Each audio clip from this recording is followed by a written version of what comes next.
for me, watching the Henry Nowak footage, I saw the treatment of Henry Nowak as largely a performance for the Sikh community.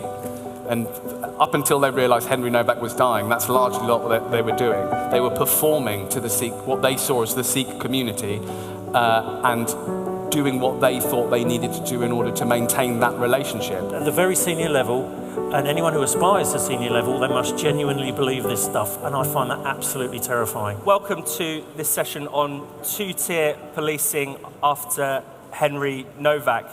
This was one of the sessions that was probably organised the latest of all of them, but when that tragedy hit the news, when it made ripples across the Atlantic, even with the United States government commenting on this egregious case, we thought we really have to do a session on it and to drill down into the phenomenon of two-tier policing.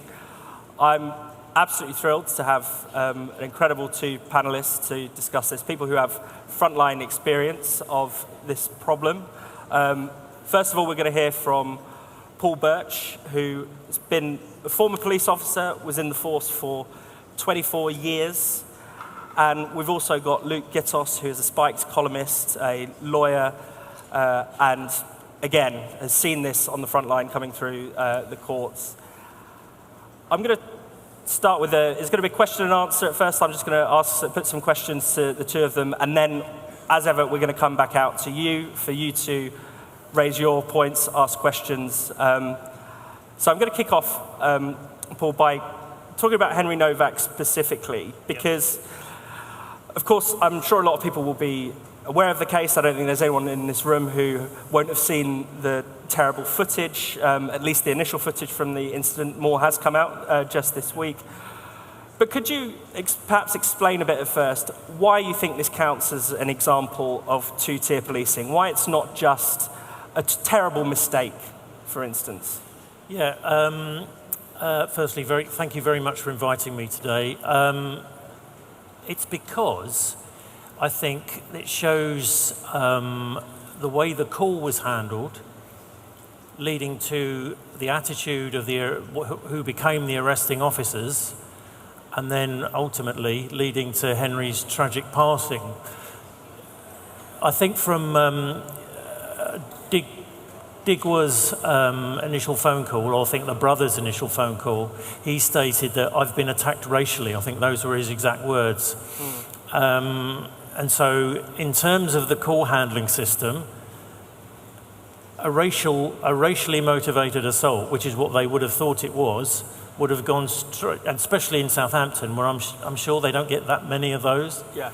In London or Birmingham, it might be slightly different, but in Southampton, I would suggest that would have put it straight to the top of the queue, because someone is being attacked.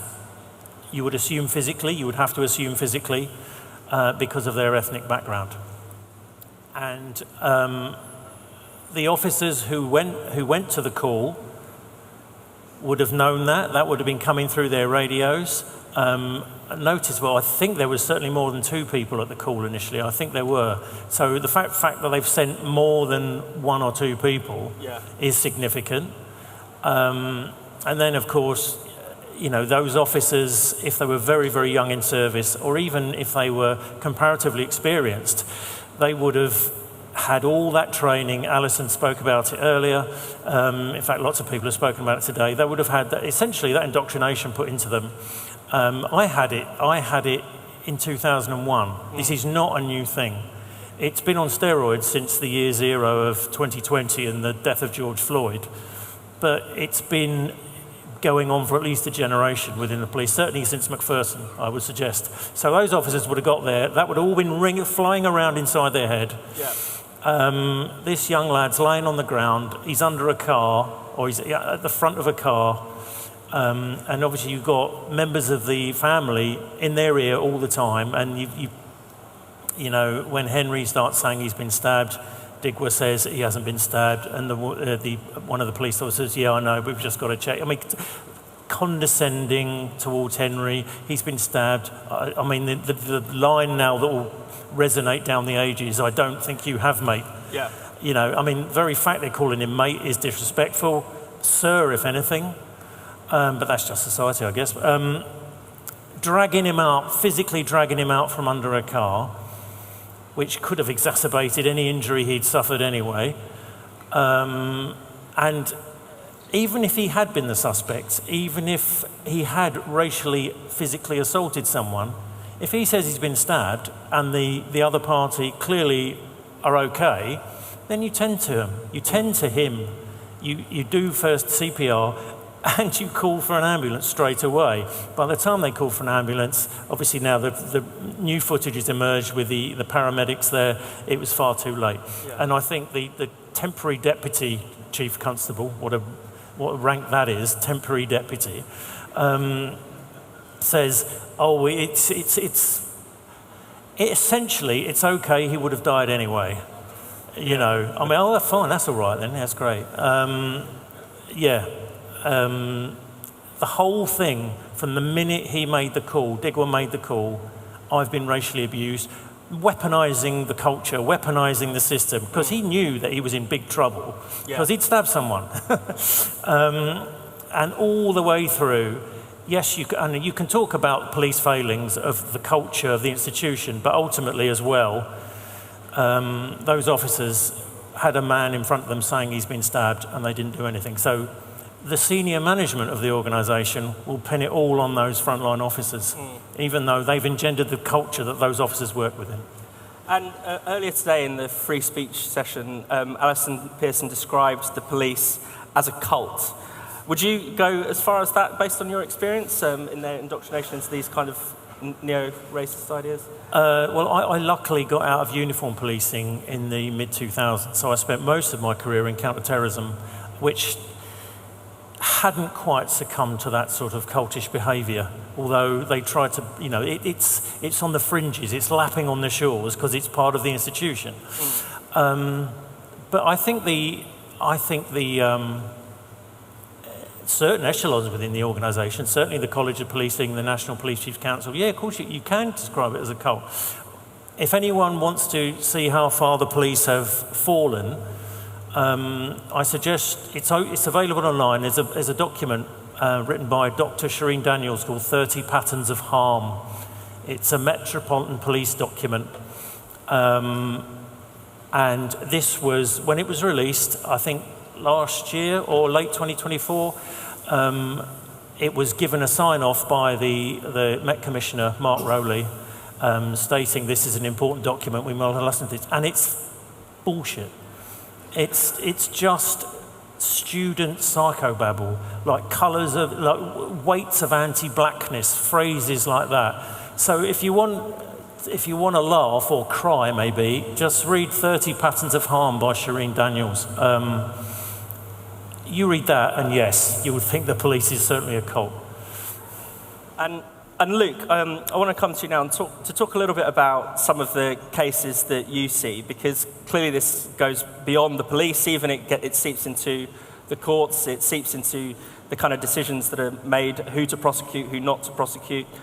What have you seen in your own experience that aligns with this idea of two-tier policing? Yeah. So Tom this morning mentioned the case of Jamie Michael, and he's always a really good starting place, that case, because in Jamie's case, I acted for Jamie in defending his Crown Court proceedings. And a detail that Tom omitted from his account this morning was that the initial report of Jamie Michael to the police, so Jamie had made a video on Facebook. It was a video about mass migration, being highly critical of mass migration. And as Tom mentioned, he used a couple of flowery words, but it didn't go beyond anything that was perfectly mainstream to say. The report to the police was made by a local Labour councillor to the police against Jamie, who knew Jamie from the area, knew he was a local activist, someone interested in politics. And this Labour councillor knew exactly the right words to say to the police in order to get them to look into Jamie and to investigate him and to eventually prosecute him. So the initial complaint said, I'm worried about social cohesion, I'm worried this man is going to organise violence, no evidence of that at all, ever, whatsoever. And 2 police officers reviewed Jamie's video and refused to take it forward as a criminal complaint. It took 3 officers, the third of which said, no, I think we need to pass this up to the CPS. The CPS then authorised a charge of inciting racial hatred. So you can see that how frightening this could be, and that you have people from different political persuasions using and weaponizing the law and the language around the law, language like hate speech, incitement, etc., to drive against political communities, particular specific political communities. And in that light, since working on Jamie's case, I've also worked on a number of cases related to the Southport riots. And one thing I've really learned during having worked on those cases is that there were Southport riots, there were people throwing objects at the police, throwing objects at asylum hotels, some really nasty violent activity. But there were also Southport-related demonstrations, and actually that took place fairly peaceably, some of which coalesced later on with disorder. But many of the people that were involved in the protests wanted nothing to do with the serious criminality that was unfolding elsewhere. And that brought me on to another guy called James. He was at one of these demonstrations. He'd gone along to protest mass migration. He'd stood on this protest outside an asylum hotel. He did nothing violent, didn't throw anything, was not involved in any kind of civil disorder. What then happened was the police instructed this group that he was with that they had to stay in place. And James said, well, I want to go home. My car is over there. I need to get back. The police then took this as a sign that he was being resistant. The situation escalated. One of the officers started pushing a woman with a child away and back. And James used some very, very colourful language in this officer's face, started pointing at him, etc. James was then arrested, taken into custody, bailed, which puts him in a different category to Jamie Michael, who, as you know, was held on remand for 17 days. This James was bailed, but he had to wait 3 years for his trial. He had to be on bail throughout that period, so had very serious restrictions on his liberty during that time. And he was charged with, again, inciting violence, so being part of an inciting crowd. And anyone looking at the evidence in this case would have taken one look and said, that's complete nonsense. All he's doing is having a go at a police officer, which you are, in law, entitled to do in this country. You are entitled to throw some abuse at some police officers. Probably wouldn't advise it. But I wouldn't advise it, no. But if a police officer is shoving a woman with her child, you might use some colourful language to remonstrate to him.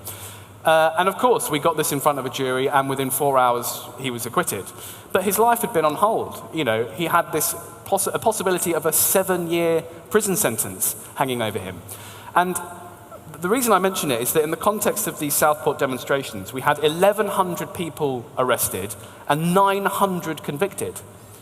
And that is a really shocking statistic, because it shows that the vast majority of people that were in James's position probably pleaded guilty or faced some sort of magistrate's court trial, and they therefore face some sort of summary justice process. And so what I came away from James's case feeling is that quite often we don't see the impact that these policies are really having on the ground. And it's easy to talk about two-tier policing as though it's some kind of right-wing fantasy. But these policies that they impact on every decision-making stage of the criminal justice process, from who gets arrested, who gets a sustained investigation into their life, who gets prosecuted, who gets charged. And can I make just one more point on why I think this imbalance exists? The important thing to remember about James's conviction, James's acquittal, and the position of other people like James, is that barely anyone in wider society cares. No one is going to look at James's case and say this is a massive miscarriage of justice, because he doesn't have the kind of lobbying behind him that other social groups in society do. I think since the 70s and 80s, there are those networks of people that will hound the police if they think they have been racist in their decision-making, if they have been discriminatory in how they bring a case against someone.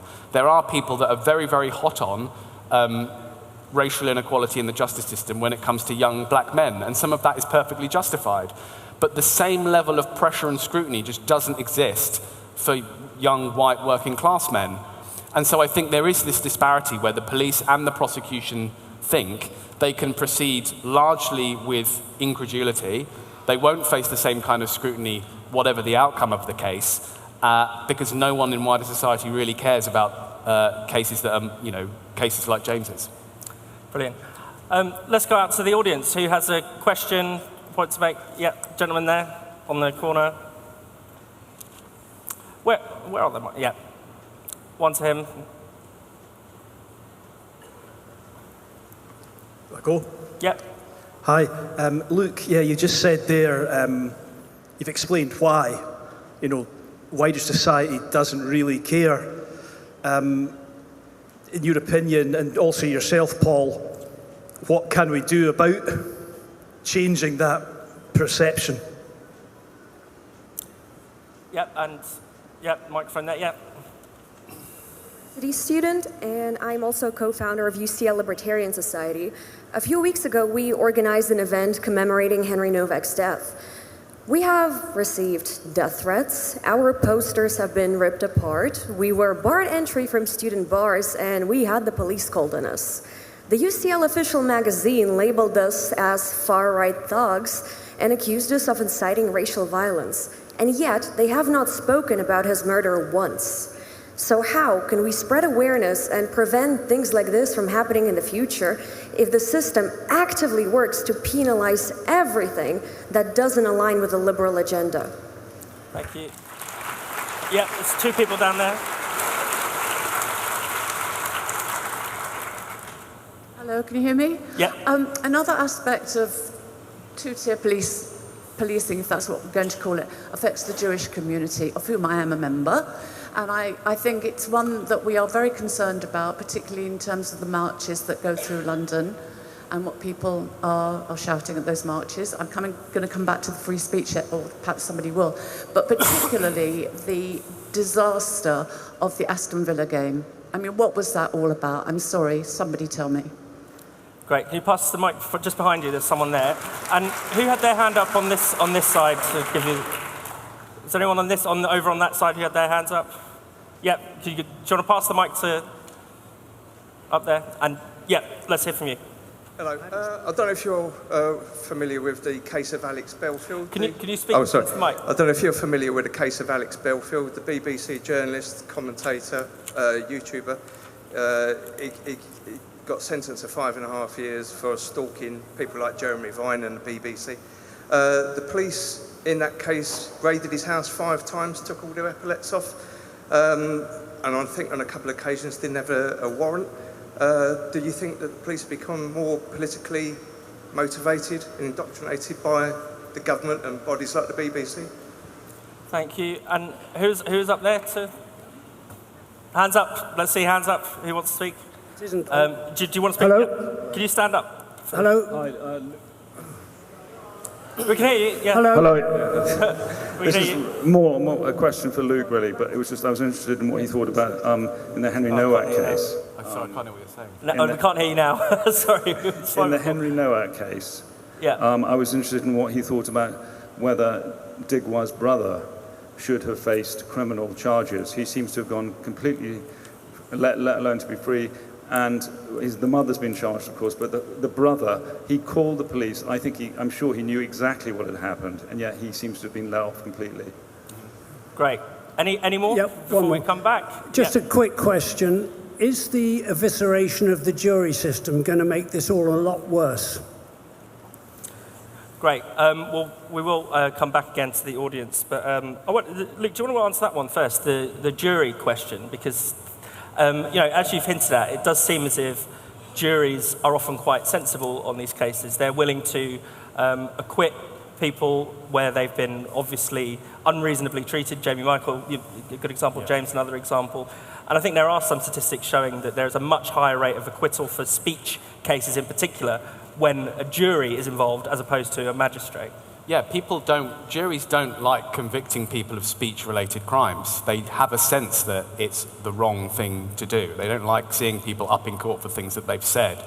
That's why the current reforms to the jury system are really, really concerning. I have no doubt that both Jamie Michael and other clients of mine would have been convicted in front of a magistrate. The conviction rate in front of magistrates is something like 70%, simply because the magistrates take a hardened view of what the law is, and they say, well, if you've broken the law, you're going to be convicted. We've also seen the recent worrying precedent of a barrister I can't say too much about this because there's ongoing proceedings, etc. But a barrister now facing prosecution for inviting a jury in a pro-Palestinian case, a group of pro-Palestinian defendants, inviting the jury to acquit the defendants on the basis of their conscience. Something called, effectively the barrister invited the jury to nullify, to reject the evidence and say that I'm going to acquit in accordance with my conscience. That barrister is now facing civil contempt proceedings and could face ruin. So all elements of the freedom of the jury are being undermined. They're not only being taken out of the courtroom, but their role is being restricted, undermined, legalized, and we have to retain it because the role of the jury is to bring our public morality into the courtroom, and if we lose that, then the law can effectively be enforced arbitrarily. Can I say something very quick about the Jewish question? Policing the Aston Villa game. One of the trends that I think historically is behind the moment that we're in policing at the moment is this obsession with rebuilding relationships with communities. So in the 70s and 80s, there was this kind of crisis of confidence from the police because of poor incidents like Broadwater Farm, the death of some high-profile deaths in police custody, some deaths as a result of police violence against ethnic minorities. Since then, in the 80s, and especially with Macpherson, there was this drive to rebuild the connection with communities.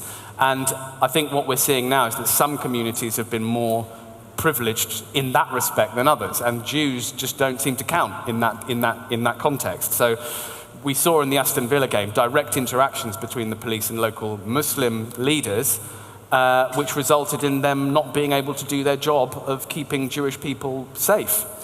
And I think to some extent that plays out in the Henry Nowak case as well, because for me, watching the Henry Nowak footage, I saw the treatment of Henry Nowak as largely a performance for the Sikh community. And up until they realized Henry Nowak was dying, that's largely what they were doing. They were performing to the Sikh, what they saw as the Sikh community, and doing what they thought they needed to do in order to maintain that relationship, and how tragically wrong they were to do that. And I think if we're going to try and tackle two-tier policing, get back on top of real objective policing, we need to get rid of that idea of appeasing communities, because actually it's been really corrosive. Paul, anything you'd like to come back on there? No, I completely agree with Luke's sentiments there. Yes, they now, because they're all filmed as well, they're all on body cam, and everyone else has a camera on their phone. It is a performance, much more than it used to be. It is a performance, and then, as Luke was saying, they very much were performing for the minority community. Regarding the Aston Villa game, this is as with the Henry Nowak case, as with the grooming gangs issue.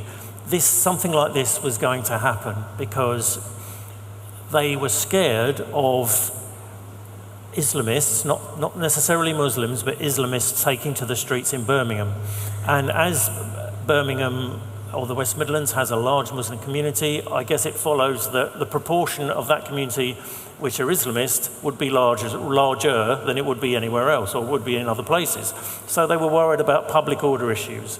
So they just took the very, very small, trivial decision of making up statistics, making up allegations about Maccabi Tel Aviv supporters, a lot of which were amplified by the left-wing media and certainly on social media. And they effectively used AI to write a report on it, citing a game that Maccabi Tel Aviv played against West Ham, which never took place. So these are the lengths that they will go to. They've become the paramilitary wing of the blob. That's what the police have become now. It's very, very sad to say. It makes me really, really sad. I had to get out of the police because it was destroying my mental and physical health in the end, because of all this stuff. And the chap's question there about why don't the majority of Britons, why they don't become as passionate as minority communities when something happens to their community. I guess in a way that's just because if we're not part of any of those communities, we're part of the majority, and we don't see ourselves as a community. But we are now. I think we're slowly seeing ourselves as a community, not necessarily white British ethno-nationalists, but just a community of ordinary people who are fed up with this bullshit.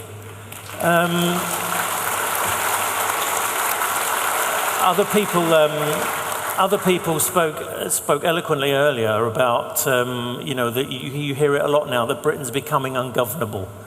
What's happening is ordinary people are waking up and they're not prepared to put up with it anymore. So that's why they're becoming ungovernable, because they've had enough.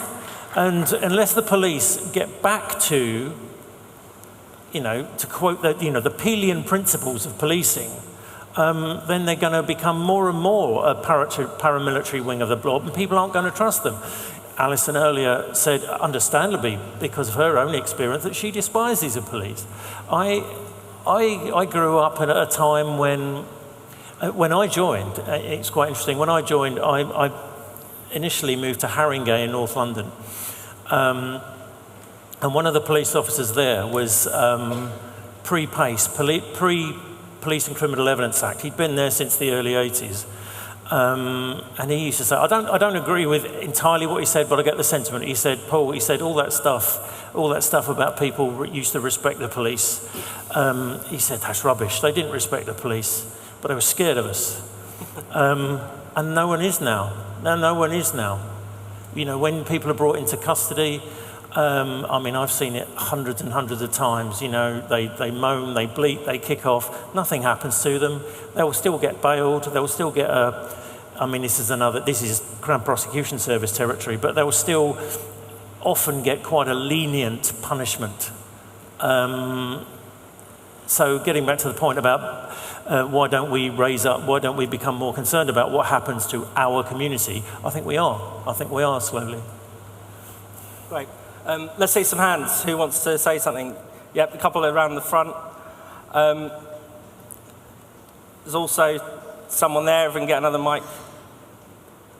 2 people there. Let's hear, who's got the mic at the front? Yeah, let's hear from you.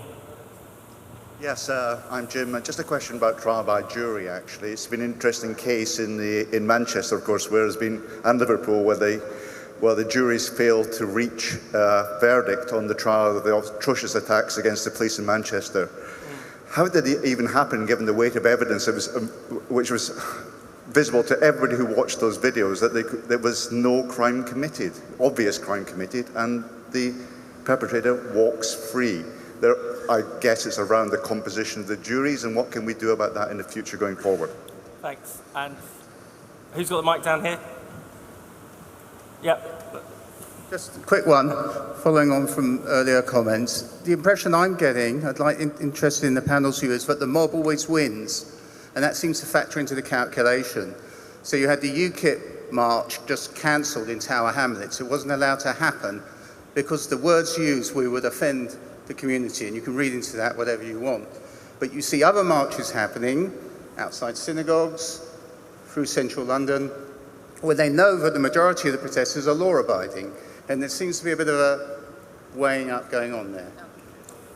Can we pass that mic to the gentleman over there, and then let's hear from you with the mic there. Thank you.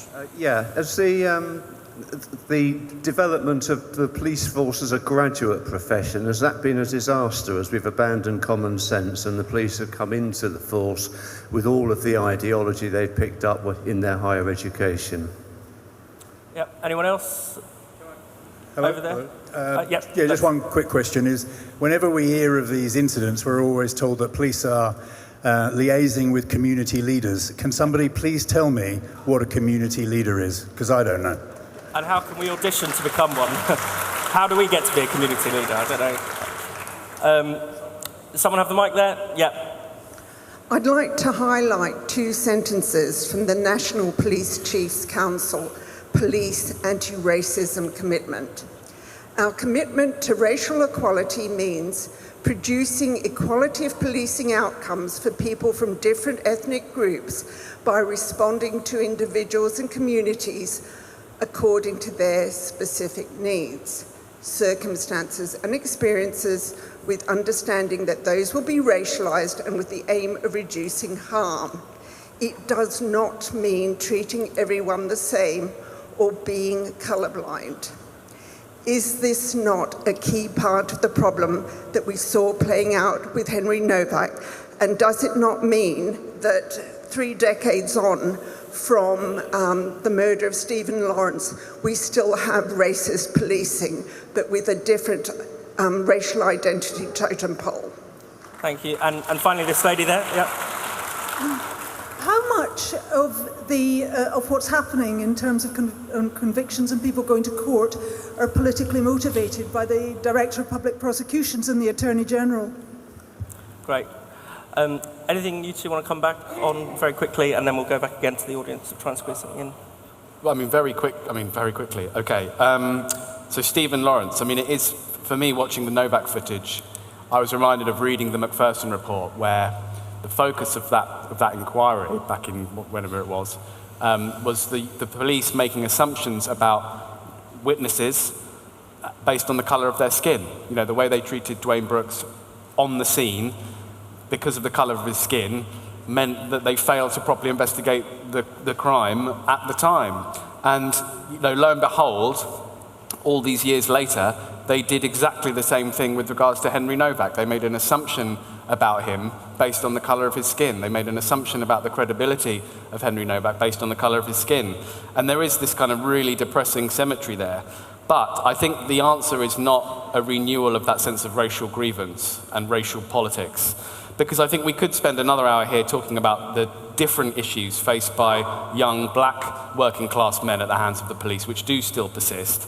What we need to do is get back to, it is pretty simple. Stop policing based on the colour of people's skin. Be colourblind, be objective. When you arrive at a crime scene, try and establish the facts. That is what the police are meant to do. It's not that difficult, and all we need to do is tell them, do your job. Cool. Getting back to the gentleman's specific question there about do the police hire too many graduates? Yes, 100% they do. Most of the ways you get into the organisation now are through some form of graduate scheme. And as you said, those people would have been, if they're in their early 20s, they would have been through an entire school system and an entire higher education system that would have been indoctrinating them with all the stuff we've been talking about today. So yes, that's a problem. They don't hire enough people with common sense. People who come out of university, I would suggest, do not have the life experience of someone who's probably a good sort of 5-10 years older. Traditionally, the police used to hire ex-service people. Obviously, with the modern culture of the police, that's now a complete no-no. And yet, so you're asking people who are about like 5'0" to go to a big pub fight and start talking about things or start shouting, "Get back." So yes, they hire far too many graduates and they don't hire enough people with a decent life experience of a broad spectrum of experiences. So yeah, I agree completely, totally agree.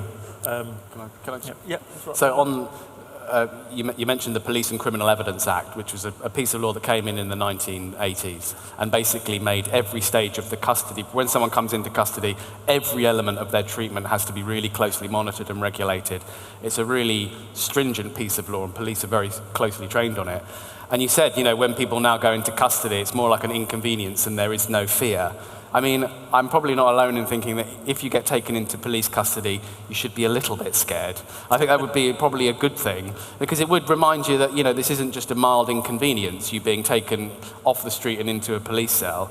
A lot of people do view it that way precisely because they know their experience is going to be so tightly controlled, run by graduates, and a lot of people who see policing less as a vocation and more as a career. When I speak to a lot of police officers on these new fast-track programs, they're often using it as a stepping stone to get to somewhere else. And so the sense of policing as a vocation, the sense that you can be trusted as a police officer to exercise your judgment, and trusted as a police officer to resolve situations, often in perhaps in quite a robust way, I think it's gone totally out the window. So it's to some extent, it's a bit of a shame people aren't more scared when they go into police custody. Yeah. getting back to Luke's point there, totally agree. You spoke about exercising personal judgment now. They're terrified of exercising personal judgment in case it gets them into trouble.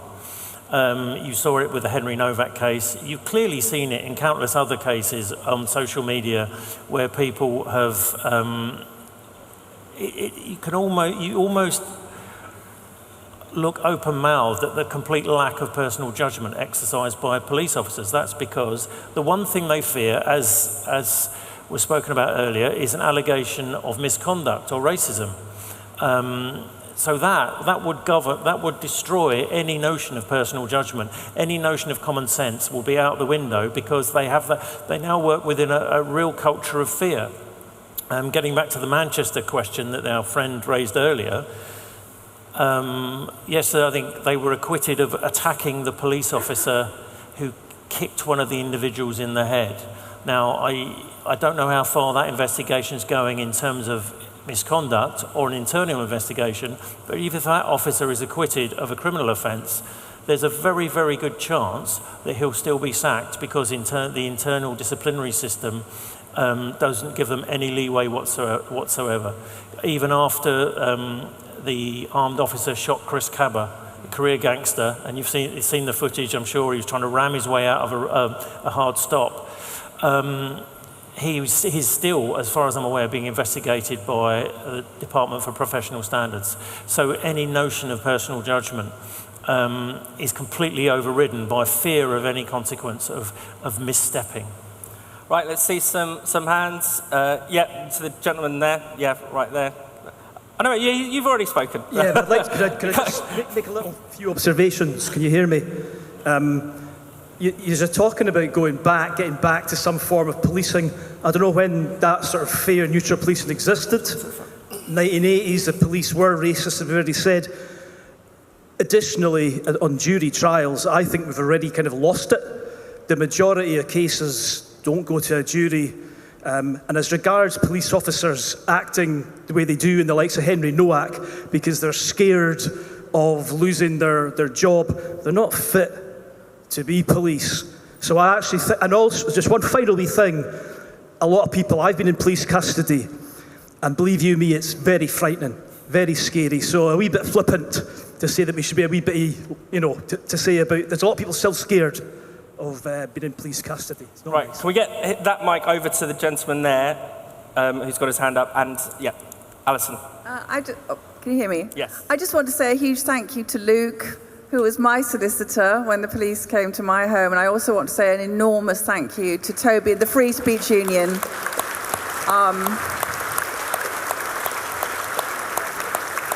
I take what Paul says about people not being afraid, but I'm a sort of nice middle-class girl. I was terrified and very, very scared.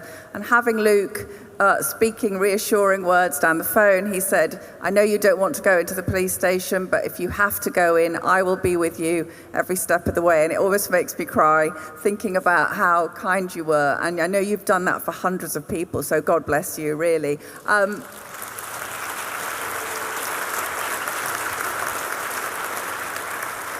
I just want to ask you, because you're hugely experienced with this, Luke, what happened with my case is it was escalated to a crime under the Public Order Act, because obviously I was going to be inciting riot and violence, which rarely a day goes by when I'm not inciting violence. But do you now think the police have stepped back in embarrassment from the non-crime hate incidents? Do you see there being a risk that they will now wiggle around this and start using the Public Order Act and other so-called hate crimes to get at people like me and other people, posting things that the regime doesn't like? Right, can we get that mic just a few rows back? And let's hear from this gentleman here now. Yeah. Chris Williams. Just adding to some of the recent comments, in particular the mention of community leaders amongst the majority of common sense people in this country. In the meantime, in the absence of those, I would really suggest that people should join and support the Free Speech Union, which does a fantastic job. Thank you. Thanks. Okay, and can we get a mic to the person there? And You can speak. These are going to be the last comments. Keep them really short and sharp. Thanks. Yeah, hello. I think the only thing that we need to know about two-tier justice in this country is that Lucy Connolly was sentenced to 31 months in prison for a tweet that she deleted, and yet Ricky Jones, who publicly called at a public demonstration for people's throats to be cut, walked free. Yeah, and someone with their hand up there. Oh, yeah. You go and then pass it forward. This is a question for Paul. I fought the Taliban over 10 years ago in the army, and I look back now, and I would not do it again. You, as a young man, would you join the police once again if you knew the state of the country as it is now? And can you pass that just the row in front of you? In front, yeah. I just had a question about language. So you mentioned about how everyone's like, well, there's a lot of weaponization of language, and I've seen it within the police and also civil service. People who use the right words in order to like get whatever they want. So they'll say, oh, I've experienced a hate crime, or I feel hurt, or whatever it is. How do we actually fight back against that? Because people are basically, I don't know, ruining lives just by saying things because they want to affect a change maliciously that doesn't actually exist. Fantastic. Right. Thank you, everyone. Loads to come back on. Is there anything you want to say, either answering the questions or making a kind of summing up remarks? Okay. To answer our friend's question there, no, I wouldn't join the police now. Not a chance. When I joined, we didn't have body cams. We didn't have people filming every move you made. And I'm pretty certain that I wouldn't have lasted 24 years had people had body cams in those days. So, no is the short answer. It's absolutely, the idea of being a frontline police officer now terrifies me, absolutely terrifies me. Not because of the job, which is still dangerous, but it's because of your management not having your back. So that's why I wouldn't do it. Going back to our friend's question about community leaders, they're self-appointed people in cheap, shiny suits, that's all they are. And we pay, or I still say we, the police pays far too much heed to what they say, because they're the loudest and most vociferous. Just very briefly, closing, I'm very proud of the service I undertook within the police, 24 years, most of it brilliant. Towards the end, it was really, really difficult. As I said, it was destroying my physical and mental health, so I had to get out. I genuinely pity the frontline officers there, in the service now, and I genuinely despise people like the College of Policing and the National Police Chiefs Council. Even after the death of Henry Nowak, they still had the nerve to say, yes, we might change some of the wordings that the lady mentioned about the anti-racist policies, but the direction, the fundamental direction remains the same. I would have thought there was still a little bit inside of me thinking that maybe these people they don't really believe this stuff. They're just going along with it to get on in their careers or to get on, to climb the greasy pole. However, after the death of Henry Nowak, they had the perfect opportunity. I mean, it sounds terrible to say, but they did have the perfect opportunity to really rip this stuff up and start again from scratch. As Alison was saying, scrap the College of Policing, make all the senior officers reapply for their job. So no, they didn't do that. They just said, we're going to tweak the words a bit. So they must genuinely believe that. At the very senior level, and anyone who aspires to senior level, they must genuinely believe this stuff. And I find that absolutely terrifying. So we need massive change. Brilliant.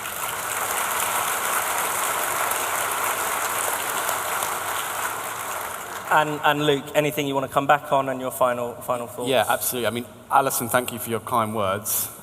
I don't think we can underestimate the impact of the combination of the Free Speech Union and people with serious backbone in their ability to push back against this stuff. Because it's not just you, Alison, it's the people that go to the FSU and actually say no, and say, I'm not taking this lying down, I'm not going to plead guilty, I'm not going to do my time and forget about it.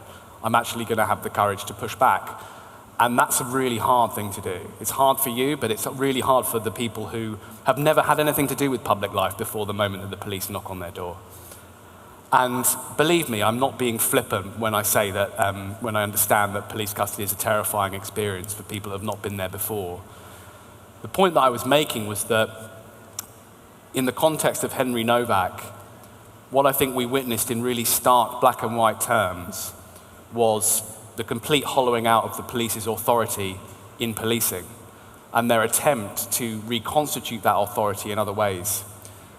And that's been corrosive, hugely damaging. We're left in a society where some communities matter more than others. The impression given to one community is more important than another's. And it goes against everything that a police force should be: impartial, objective, and interested only in the truth. So if we are going to take on two-tier policing, we need to give a very simple message to our police forces. Do your job, investigate without fear or favor, depoliticize yourselves, repeal the ridiculous guidance that has led you down this path, and please, let's have no more Henry Nowaks.